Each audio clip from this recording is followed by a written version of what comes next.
Arguably the greatest Call of Duty of all time, Call of Duty Black Ops 2, came out in the year 2012. Now let's take a look back to see what life was like back then. So in order to paint the picture of what life was like in 2012, we gotta realize just how long ago it was. And I know it may seem like 2012 was just last year, or it was just around the corner, but it's nearly been 11 years.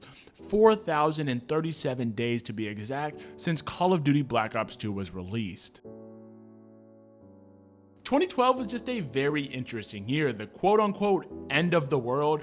I know you guys probably remember seeing that. It was a very big deal when we were younger. Like, everybody was talking about it, and the world was supposed to just end after 2012, apparently because the whole Mayan calendar just stopped after 2012. People were actually legitimately going crazy over this, like spending their life savings because they thought the world was going to end. Newsflash, it didn't. We're in 2024.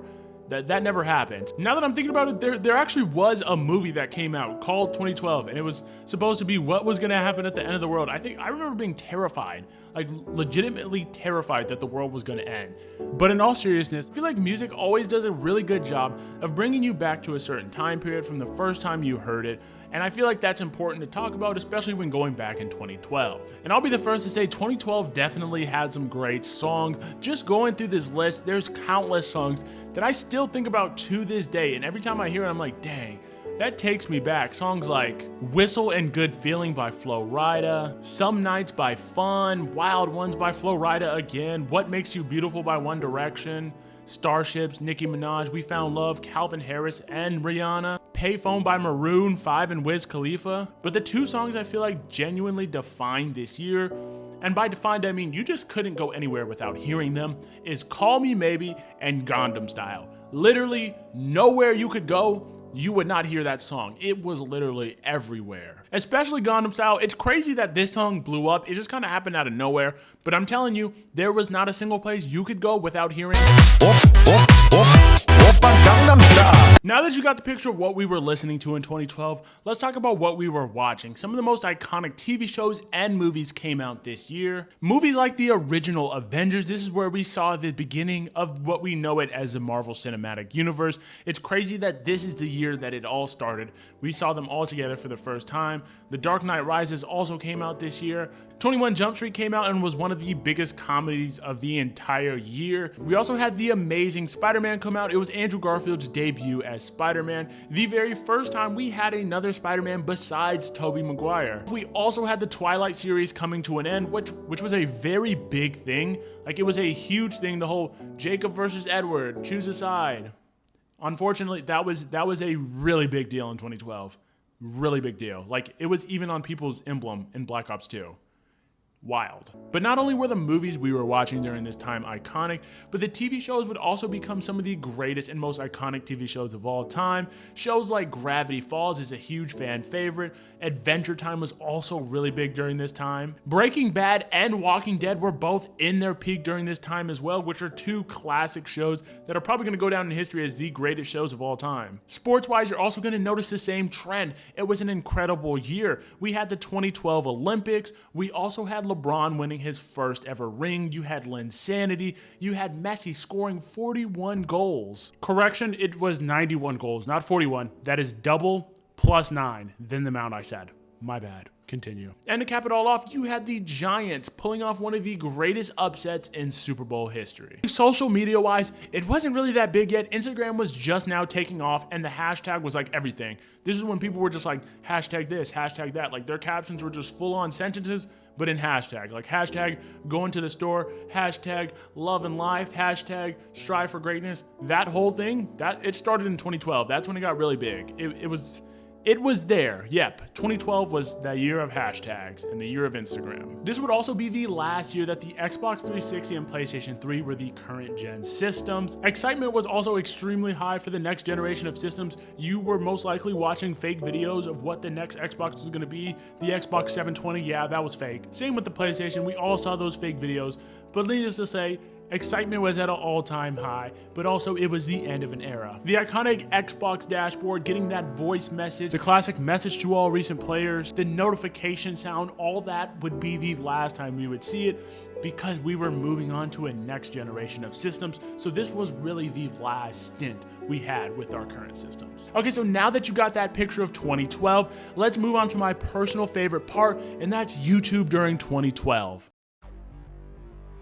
So YouTube at this time was honestly peak, especially for Black Ops 2. It seemed like it was a recipe for just the most goodness thing you could have ever imagined. I don't even know if that's the right words, but it was just absolutely amazing. It seemed like every type of content that people were making about this game was just thriving. Like, you had so many options to watch something on Call of Duty Black Ops 2. So I feel like there's 4 main big types of videos that people were making on Black Ops 2. The first one being probably one of the biggest, and it was the troll videos. So the troll videos I feel like really took off during Black Ops 2.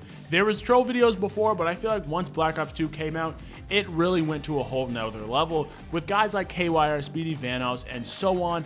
Like, just bringing up Vanoss and KYR Speedy, I feel like it just instantly brings back memories of how funny their videos used to be, how iconic the time period was. I can even, the song is just in my head, the 2 different ones. You know how it goes. And the other one that goes like you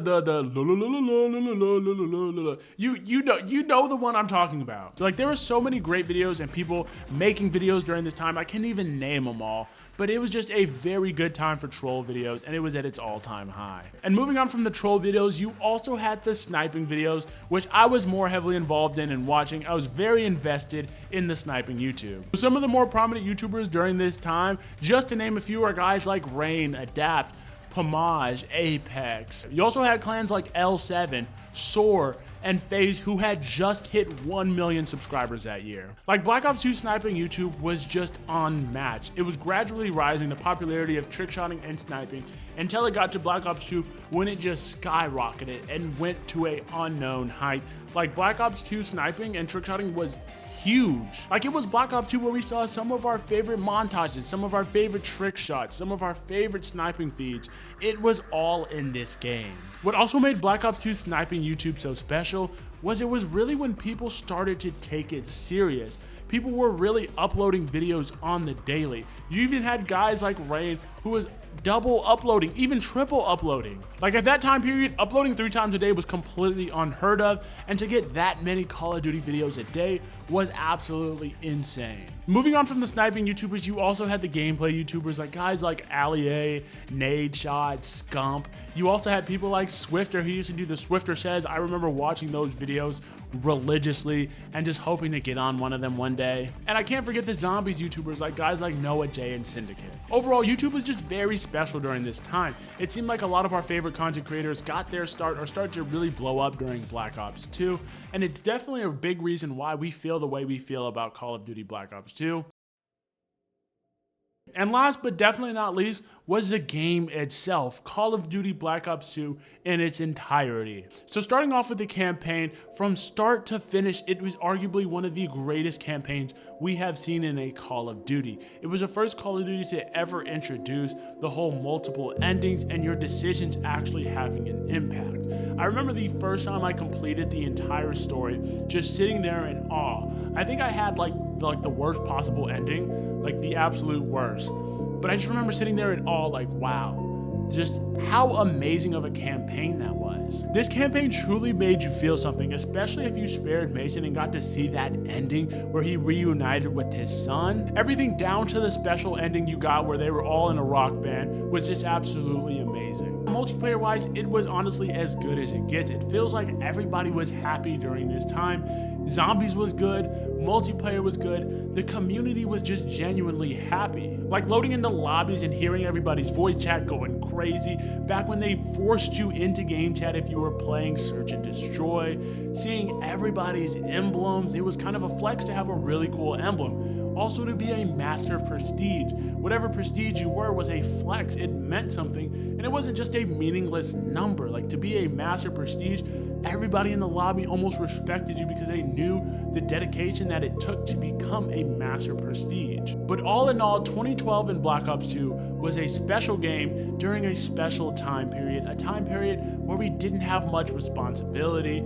Just coming home and playing the game with your friends and staying up all night was all you could think about. School didn't really matter that much. You didn't have to worry about paying bills. You didn't have to worry about real life. It was just playing the game with your friends, texting your friends, telling them to get online, or just telling them at school, hey, we're getting on, we're gonna be on all weekend, split screening with your friends. Everything outside of that game really didn't matter. So here's to 2012, a year that was supposed to be the end of the world, but ended up being the year that gave us an iconic game and an unforgettable time in gaming history.